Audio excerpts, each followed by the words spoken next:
Mes amis, comme vous le savez depuis la semaine dernière, nous sommes confrontés à un problème sémantique considérable puisque Marine Le Pen a annoncé qu'elle poursuivrait devant les tribunaux toute personne qui qualifierait publiquement le Front National de parti d'extrême droite, ce qu'elle estime diffamatoire et injurieux. Rien que ça, c'est déjà une bonne nouvelle. Je veux dire que Marine Le Pen considère que le qualificatif d'extrême droite est injurieux.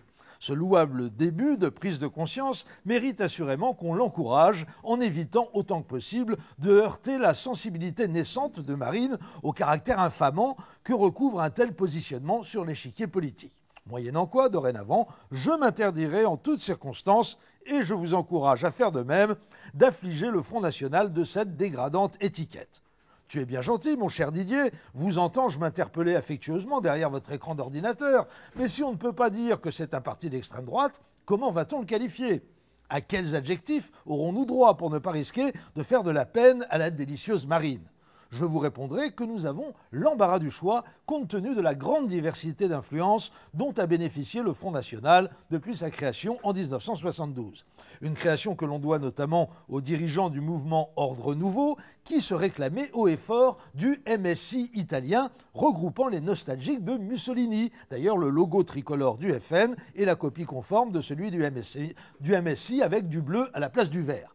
Mussolini étant l'inventeur du fascisme, on peut donc dire que le Front National est un parti fasciste. Oui, mais attention, n'allez-vous pas manquer de me signaler.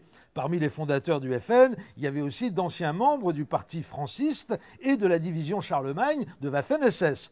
Vous avez tout à fait raison. C'est pourquoi on peut dire aussi que le FN est un parti de collabos. Et les anciens de l'OS, allez-vous vous empresser d'ajouter pour essayer de m'embarrasser? Eux aussi, ils étaient de la fête. J'allais en parler. Donc on peut aussi dire que le FN est un parti de factieux, de terroristes et d'assassins de femmes et d'enfants innocents.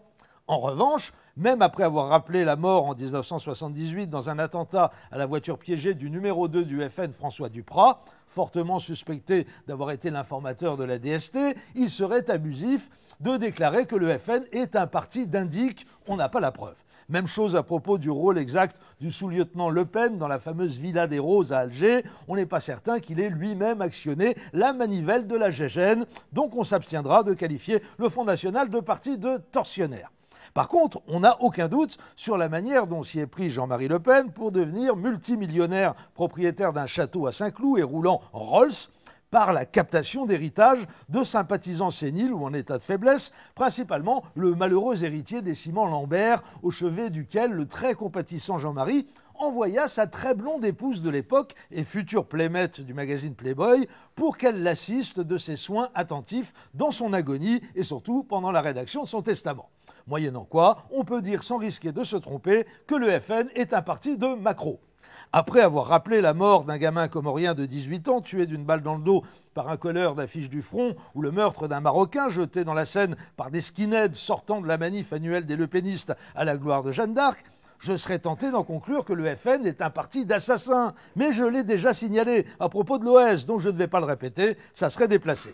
Je m'en voudrais de ne pas évoquer cette anecdote narrée par le Canard enchaîné. Nous sommes le 20 février 2003, les forces de l'ordre sont appelées à Paris pour réprimer un tapage nocturne dans le 16e arrondissement chez le dénommé Frédéric Chatillon, ancien leader du GUD et depuis peu attaché de presse de Bachar al-Assad. C'est Marine Le Pen, passablement éméchée, qui ouvre la porte à la force publique et elle s'emporte. Bousculade, cri, selon la police, elle déclara alors aux agents « Trou du cul, vous nous faites chier, il est plus facile de s'en prendre à de bons Français qu'aux bougnoul. » Fin de citation.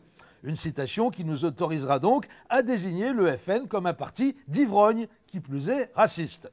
Ah oui, j'allais oublier, en janvier 2012, en pleine campagne présidentielle, Marine a été signalée en train de danser une valse à Vienne avec des membres d'une association dont les statuts prévoient explicitement qu'elle n'est pas accessible aux juifs. Les juifs, ça vous dit rien? Mais si, enfin, du Durafour crématoire, le détail de l'histoire, dont vous pouvez ajouter parti antisémite. Voilà.